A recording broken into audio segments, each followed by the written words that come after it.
broken tobacco pipe. Alright. So I'm just gonna like kind of stand behind the camera, Okay. and you can just kind of like look into the Okay. look. Y'all need to shut up for a minute. Alright. That's what I said. Alright, you ready?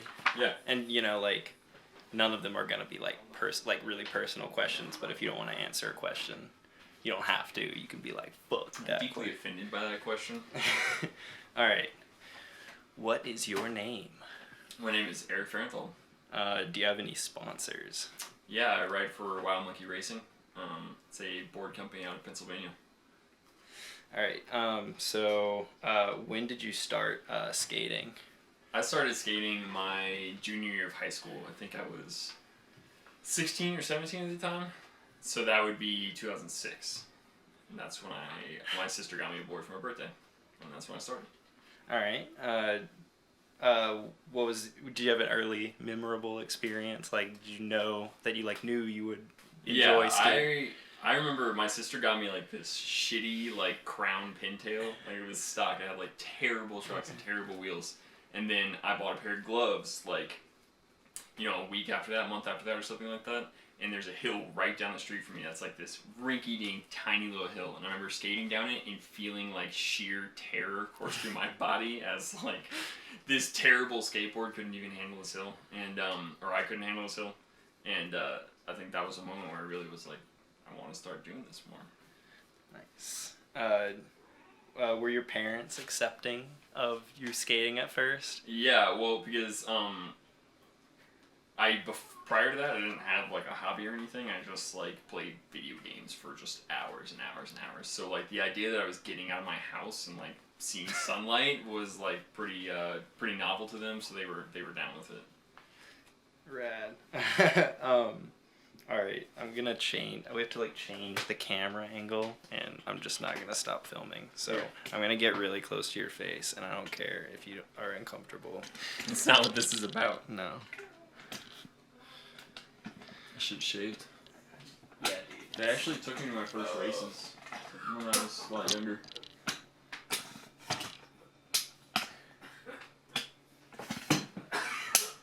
Shut the fuck up in there.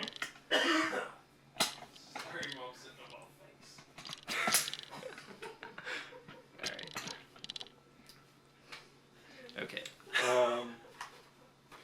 You can tell these are the intent. These are going to be the intense questions because it's so close. These are the hard hitting questions here. Just gotta focus. Is it a little crooked or is it good?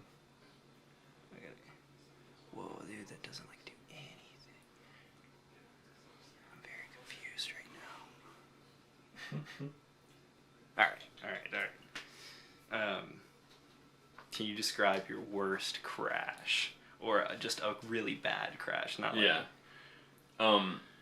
Scariest crash, we were skating Gumdrop, and it was like a whole bunch of us out there. We're getting really rowdy and really getting into it, and the first turn is like an optional slide turn, and it sort of like kinks a little bit, tiny bit on the exit, and I just came out wide, and my wheels caught the gravel and the grass, and I ended up... The board came sideways and I flipped over backwards and fell like into like a culvert drainage ditch, and I was in it. It was deep, and I was on my back in this drainage ditch, and my head shot down into the pipe. It was really, really gnarly. And one thing I distinctly remember was Madison coming. I could hear him as I was crashing. I could hear him skating by and going, "Oh my god!" And that's it was just blurred colors, and then just Madison saying, "Oh my god." And I remember crawling out of the pipe and just being crawling out of the ditch, and I remember being my helmet's fucked up, and I didn't get a new helmet, so I hope it's not fucked up. Just recalling that now, just yeah, I might need a new helmet. Actually, this might not be safe. All right, what is one of, or your proudest moment on a skateboard? My proudest moment on the skateboard was getting second place at Acme 2015. That was pretty cool. The expert class had only 3 heats, I think. So it wasn't Like you just had to win. You just had to get in the top half of 3 heats. So it's not like there was like a shit ton of racing and like qualifying and everything, but it still felt pretty good, like going out there and doing that. So it's pretty, I got to stand on a podium for the first time and the last time. Nah. Yeah, I still haven't gotten my podium glory yet. Soon. Came very close at Burke and Killington. I got 5th at both of those. Luge world champ next year. Yeah. Try to. I won't go to Europe, so definitely not. You know, there's like 7 races in Europe in the IDF this year and 4 in the United States. Oh my god. It's Jervis, Killington, Maryhill, Whistler. And that's not that Whistler's in Canada, and then in Europe it's like Kozakov, Almatrieb, Lillehammer, Verdicchio. Yeah. I'm amazed there's only 4 in North America. Yeah, that's I was like, what? Because like we're actually, if we do the like cross country trip, we're gonna hit all of the ones in like it's the entire North American circuit. Well, I guess since they stopped racing Angie's, that was like the big. Well, and like, Pikes Peak isn't on there yet either. Yeah. All right, I'm gonna change the angle. I have like 4 more questions. I don't know what I'm gonna do though. Ooh, I'll do like a nice medium range format. Or big you can move the cat if you need to. No, it's cool. Can't really stand behind the camera, but it'll be good.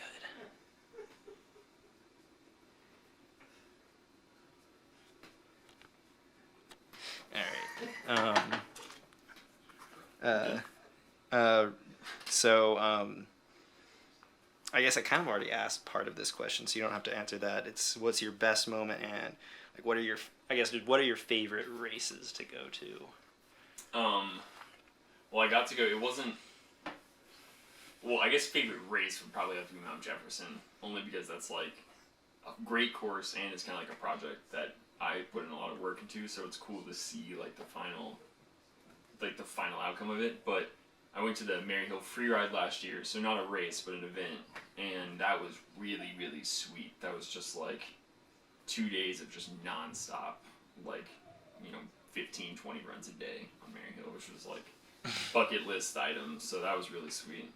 But other than that, as far as like memorable races go, I used to go to one up in New Jersey that was the Major Stokem race, the one that runs underneath the George Washington Bridge, and that was just a cool venue, just because it like you literally, or like the starting line is underneath like the entire like suspension bridge, and so it's like a pretty cool, like visually speaking, the hill is super shitty, it's super bad, like you're not fun at all, like but so like what have you done on the Mount like can you like talk about the Mount Jefferson race just a little bit? So last year, I'm more involved this year. Last year I sort of came in, probably halfway through March, just because I wanted to get involved with it, but it sort of felt a little bit like it was Bailey and Phil's kind of like pet project.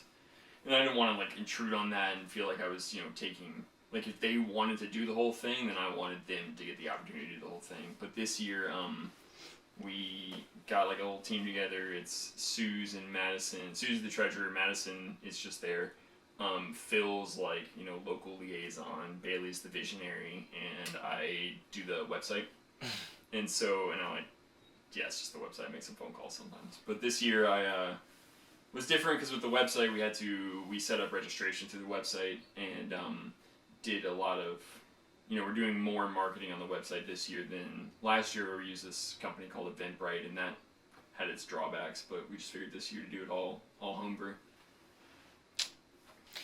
Sick. Okay, so how has the downhill community changed since you started? And like where you don't have to go over everything. I know a good amount of how it's changed, but where do you see the downhill community in the future?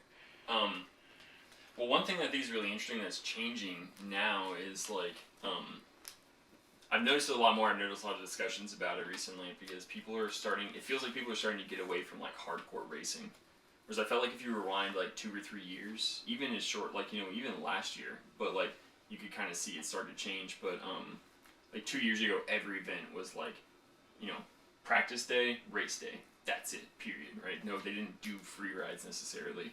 And now you see, like, if you look at the NORAM event list, North American event list, like, it's like you said, there's 4 North American World Cup events, which is like... Not even World Cup, one of them. Like, there's... World Cup qualifier?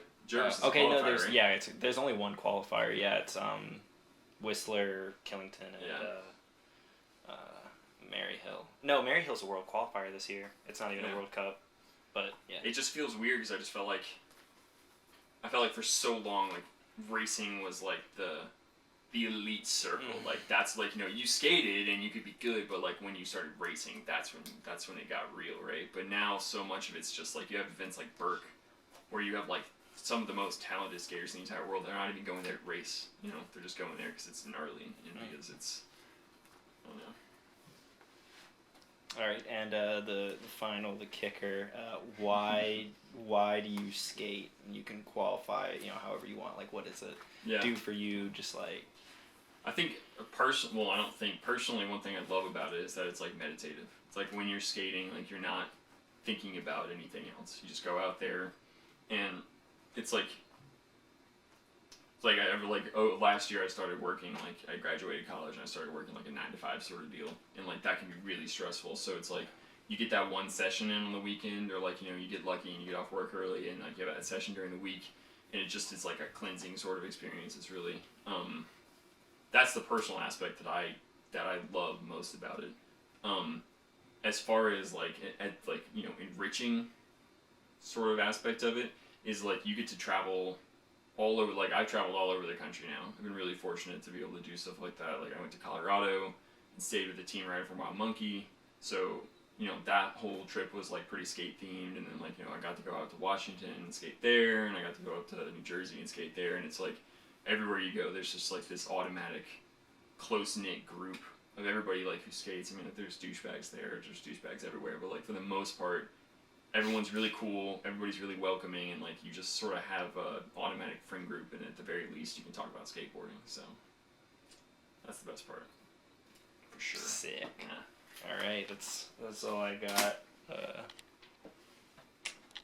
Word. Yeah. High five. Nice. Oh yeah, man. You guys can make noise again. Thank you. Shut the fuck up.